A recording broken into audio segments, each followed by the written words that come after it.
Yo tout le monde, aujourd'hui on est là pour l'épisode 19 de Bleach Thousand Year Blood War avec un des passages les plus attendus par les fans du manga, le mythique Bankai de Rukia et son combat avec Aznot, un moment très célèbre qu'on attendait tous de voir adapté à l'écran. Et franchement quel plaisir. Honnêtement l'épisode était très bien et je suis vraiment content qu'ils aient fait honneur au manga. J'ai complètement ressenti le frisson Bleach épique qui manquait un peu depuis le début de cette partie je trouve, et mon Reiatsu était en ébullition tout le long de l'épisode. Mais comme d'hab avant de parler de tout ça, je vous remercie pour votre soutien à la chaîne, et je vous invite comme toujours à claquer vos Bankai sur le bouton like pour un meilleur référencement et toujours plus de passion de Bleach. Et maintenant que c'est dit, parlons de cet épisode 19 qui couvrait les chapitres 565 à 570 du manga. Mais avant de parler de Rukia, concentrons-nous déjà sur les deux scènes qu'on retrouve avant le combat et qui permettent un peu de rattraper ce qui n'avait pas été montré plus tôt. A commencer par la scène du départ d'Ichigo au début qui selon moi est un peu le point noir de l'épisode. C'était très statique et pas bien beau faut le dire, et en plus les blagues de Kirinji et d'Ichibei sont encore une fois absentes du tableau et c'est bien dommage. En vrai ça coûtait rien mais bon l'épisode est déjà très long et fallait caser tout le combat de Rukia donc à la limite je peux comprendre. Par contre pas de signe d'un éventuel débrief par rapport aux visions d'Ichigo et ça c'est dommage. On passe direct sur son départ du Ryoku et j'espère que tout ça sera exploité plus tard, parce que là il est censé avoir appris des trucs de fou, et il devrait avoir plein de questions. Mais bon, ce sera sûrement pour les prochaines parties qui sont certaines d'apporter de gros rajouts à l'histoire, donc on se souciera de ça le moment venu. On enchaîne donc sur la scène avec Uryu et Yugram, que j'ai bien aimé et qui apporte son lot de nouveautés par rapport au manga. Là ils ont choisi de faire d'une pierre deux coups et de traiter le jugement des Quincy perdants en même temps que la discussion entre Uryu et son nouveau camarade, qui est censé lui révéler les secrets du pouvoir de Yua. Mais la scène se coupe après que Yugram semble donner une info cruciale qu'on ne peut pas entendre. Et on révélera pas ce que c'est ici car j'ai l'impression qu'ils cherchent à faire durer un peu le suspense, et qu'ils vont étaler la conversation sur les prochains épisodes. Après en ce qui concerne l'exécution de Tsangdu et BG9, c'était vraiment stylé. J'ai bien aimé le côté violent et organique qui se dégageait de la scène, et les petits rajouts par-ci par-là apportent un peu plus de contexte, ce qui est toujours appréciable. Ah, il faut le dire, mention spéciale à la frame où on voit le corps de Tsangdu sur une civière avec sa tête fraîchement coupée posée dessus. Ce plan il m'a terminé, je m'y attendais pas du tout. C'était aussi cool de voir Uryu se questionner sur ses exécutions, étant donné que ces deux combattants pouvaient toujours servir. Et la réponse de Yugo nous prouve encore que les Sternritter n'ont pas tous la même valeur aux yeux de l'empereur Quincy, qui comme on l'a vu n'aime pas s'encombrer avec des perdants. Mais ce qui compte surtout ici, c'est qu'on apprend clairement que les Sterns qui meurent retournent vers Yua, qui accumule toute l'expérience acquise par ces derniers. C'est pour cette raison qu'il est le Quincy ultime, mais c'est loin d'être son seul secret et comme je l'ai dit, on en apprendra plus petit à petit sur cet être qui dépasse l'entendement.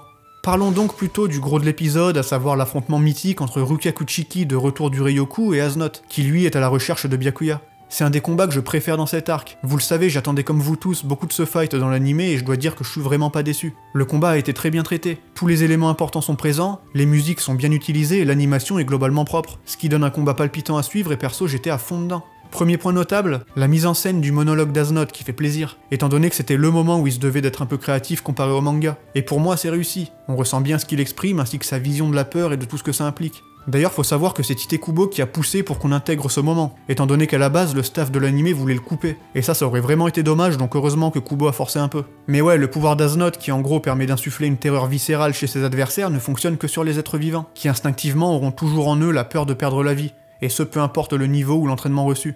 On l'avait d'ailleurs vu plus tôt, même un guerrier de la trempe de Byakuya a complètement perdu ses moyens face à ce pouvoir, et c'est finalement en développant les vraies facultés de Sode no Shirayuki, aka le meilleur Zanpakuto, que Rukia parviendra à vaincre Aznot, un être en réalité gouverné par la peur. Il est d'ailleurs la preuve que les Shrifts se développent en fonction de leur possesseur, en tout cas c'est ce qu'on peut déduire avec son mini flashback qui nous dévoile un personnage en proie à une peur constante. Avant de recevoir le pouvoir de sa majesté, il était en effet hospitalisé et au bord de la mort, probablement à cause d'une maladie mais on sait pas vraiment. Dans cette salle d'hôpital, tout ce qu'il pouvait ressentir c'était la peur de respirer et de la douleur que cela impliquait, ou encore la peur de se retrouver en enfer et de subir des douleurs éternelles. Bref, la peur de crever quoi, je pense que c'est assez clair. C'est donc pas étonnant qu'il devienne le possesseur du Shrift F, pour Zephyr, ce qui le rend capable d'infliger à ses adversaires cette terreur désespérée qui définissait le personnage avant sa rencontre avec Yua.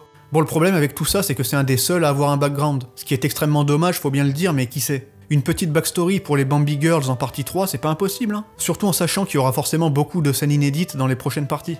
Quoi qu'il en soit, ce fameux pouvoir sera inefficace sur la nouvelle Rukia, qui désormais maîtrise la vraie nature de son Zanpakuto. Sode no Shirayuki possède en réalité la capacité de congeler son corps, ce qui lui permet de complètement stopper l'activité de ses particules spirituelles, un peu comme si elle atteignait un état de pseudomort la rendant insensible au pouvoir d'Aznot. Mais c'est pas tout, puisqu'elle gèle tout ce qui entre en contact avec elle alors que son corps peut atteindre le zéro absolu, à savoir la température la plus froide possible. Pour faire simple, si vous voulez, elle peut tout geler mais avec de la vraie glace, pas la glace d'Itsugaya qui se brise au moindre impact. Et oui, j'allais pas faire une vidéo qui parle de Rukia sans troller un peu Itsugaya. C'était obligatoire et je sais que ça va en trigger plein en commentaire, donc faites-vous plaisir, c'est moi qui régale.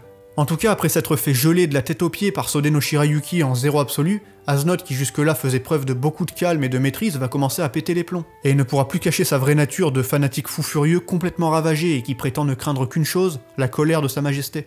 Et le passage en Volstendig, c'était vraiment lourd, franchement je suis tellement heureux de voir ça. Sans parler du seiyuu d'Aznot qui fait trop le taf. On ressent la rage et la peur émanant de sa voix monstrueuse alors qu'il dévoile son vrai pouvoir, et contrairement à la plupart des autres sterns, son apparence change vraiment, genre il devient un putain de monstre. D'ailleurs le nom de son Volstendig peut se traduire par la crainte de Dieu, ce qui encore une fois fait référence à sa peur profonde d'être puni par Yua, qui est considéré comme une divinité par ses servants les plus dévoués. Et là où dans sa forme de base, son pouvoir se transmettait par le toucher ou via ses flèches Quincy, en Volstendig il peut le faire simplement en regardant sa cible. En plus il peut invoquer à volonté des milliers d'yeux supplémentaires et alors qu'elle pensait avoir vaincu son adversaire, Rukia se retrouve comme prise au piège. Et là j'en profite pour faire une parenthèse, car je parlais des flèches Quincy d'Aznot, et oui ces sortes d'aiguilles là c'est ces flèches Quincy, qu'on appelle aussi Heilig Pfeil. Tous les Quincy ou presque peuvent en produire et ils s'en servent tous différemment. Pas forcément juste via des arcs comme les Quincy classiques, parce que j'en vois beaucoup se questionner sur le fait que les Sternritter n'utilisent pas d'arcs comme sont censés le faire les Quincy. Mais déjà ça dépend et en plus faut bien comprendre qu'ils sont pas ordinaires. On peut les voir comme des élus et leurs techniques de combat sont bien plus élaborées que celles des Quincy dits classiques ne disposant pas de Shrift. En gros c'est des soldats d'élite qui en plus ont pu évoluer dans l'ombre pendant 1000 ans, et ils disposent de ce fait de techniques bien plus avancées que celles qu'on connaissait jusque-là pour cette faction.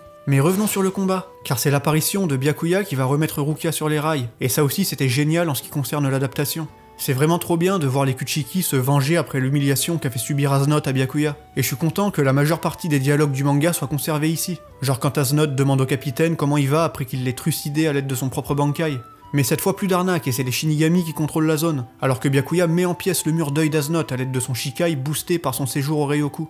Et faut le dire, c'était beau. La 3D est globalement toujours de bon acabit et ça rend certaines attaques vraiment stylées à regarder. Et alors qu'Aznot perd les pédales et devient de plus en plus monstrueux, ce qui était encore plus visible ici que dans le manga d'ailleurs, faut le noter, bah c'est l'heure du coup du spectacle avec Byakuya qui reconnaît enfin Rukia comme une Shinigami redoutable et largement en mesure de protéger le Seireitei à ses côtés. C'est de loin un des moments que je préfère dans ce combat, et maintenant qu'elle est en pleine confiance et que ses peurs sont dissipées, elle n'a plus qu'à claquer son Bankai pour en finir avec cette monstruosité, dont le pouvoir reflète en réalité les peurs irrépressibles dont il est victime.